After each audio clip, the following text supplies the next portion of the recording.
All right, folks, Rick Mills here again. So this is me starting to give you a veteran's perspective into small business or entrepreneurship, specifically veteran entrepreneurship or veteran small business, okay? Veteran owned small business. So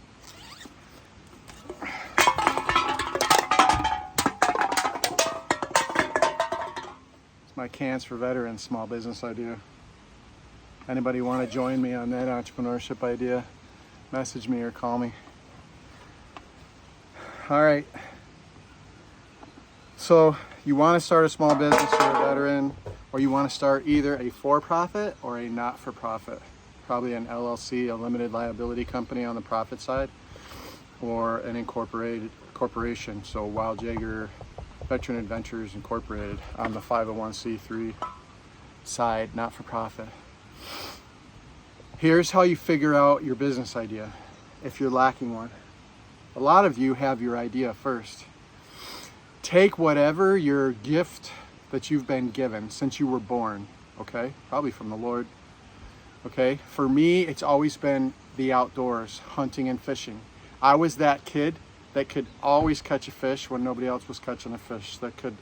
That's always, since I was just a little kid, been able to hunt game and find animals. Spent more than half my childhood in the outdoors and in the woods. And so for me, I've always felt like that was my gift since I've been born, is nature, outdoors, outdoorsy stuff, kayaking, fishing, hunting, hiking, climbing, everything to do with the outdoors, but specifically hunting and fishing.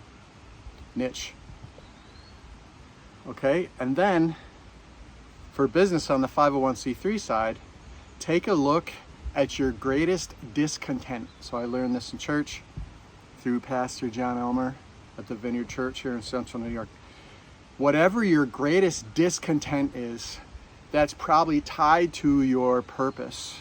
Okay, and if your greatest discontent is tied to your purpose, then you have passion for it, okay? And then your passion is going to speak louder than words, okay? So for me, my greatest discontent is veteran issues or a lack of care for veterans. I was that veteran. I went through it. The Lord took me through that 40 days in the desert, whatever you want to call it. And I did my hard time, and I came out the other side with a greater understanding and a greater appreciation for veterans and what they have to deal with as far as their benefits and filing for disabilities, compensation, and so on and so forth. So on the 501c3 side, what is your greatest discontent? Again, go back to your childhood. What was your gift as a child? For me, it was the outdoors, hunting and fishing. On the for-profit side, so small business, LLC, limited liability company, is probably going to be tied on the 501c3, your greatest discontent. On the for-profit side, it's whatever your passion is. So again, tied to my passion, hunting and fishing outdoors. There was a time where after I got hit by a car on 30 March 2007, this is a true story. Sometime between that date and the day that I got out on 31 October 2009, last day in military service, 1 November, first day on retirement, I literally stood in the bathroom because I didn't know what I was going to do. I had 4 kids, I had a wife, I had bills to pay, I had responsibilities. I couldn't just disappear or whatever, and I only had 30%, so I definitely wasn't making enough to pay the bills. Hopefully that wind is not making out everything. Cans going everywhere.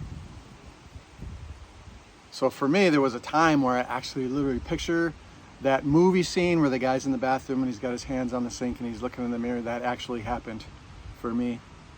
And I'm standing there looking in the mirror and I'm talking to myself and I'm like, Rick, what are you gonna do? You're getting out of the Army. You have to get out. You're being forced out. I didn't get a medical. I was allowed to make it to retirement, but I couldn't be a soldier anymore, and that's all I ever wanted to do. And I looked in the mirror and I said, I want to hunt and I want to fish. I want to be in the outdoors. and I want to get paid to hunt and fish. And that was kind of the beginning of the dream, the small business dream, the entrepreneurial dream, the first step toward Wild Jaeger. And then over that period of time from 2009, 2010-ish, when I had 30% and I started decompartmentalizing, I started realizing that I had anger management issues, that the voices in my head, I couldn't turn them off. And I was angry and I was violent. And yeah, you get kicked out of the house. It is what it is. And so veteran issues became my thing. Went through it, came out the other side. And then now I'm sort of pivoting from my small business idea on the for-profit side. John and I have completely almost donated Wild Jaeger over to Wild Jaeger Veteran Adventures. So I hope that that helps somebody today.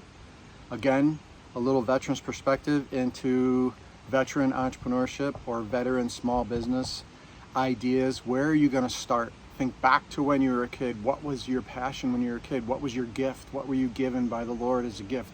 You were good at this, that, the other thing. For me, it was the outdoors. And then when you start coming into whether you're going to do a for-profit or a not-for-profit, what is your passion and what is your greatest discontent? There's your 501c3, there's your for-profit business. So I hope that this helps somebody on their path. This is probably video 1 of many to come on a new playlist, which will be titled Veteran Entrepreneurship. Veteran-owned small businesses and everything. Who's helping veterans? Veterans are helping veterans. Where's the best place to go to find out what it's like to be a veteran or own a small business? There's a ton of veteran entrepreneurship and veteran small businesses out there, mostly because veterans, when they get out, they don't ever want to work for anybody ever again. So they go, well, I don't want to work for anybody. How am I going to make money? Well, I'll start my own business. And there you go. So Rick Mills here, giving you a veteran's perspective and a veteran's entrepreneurship.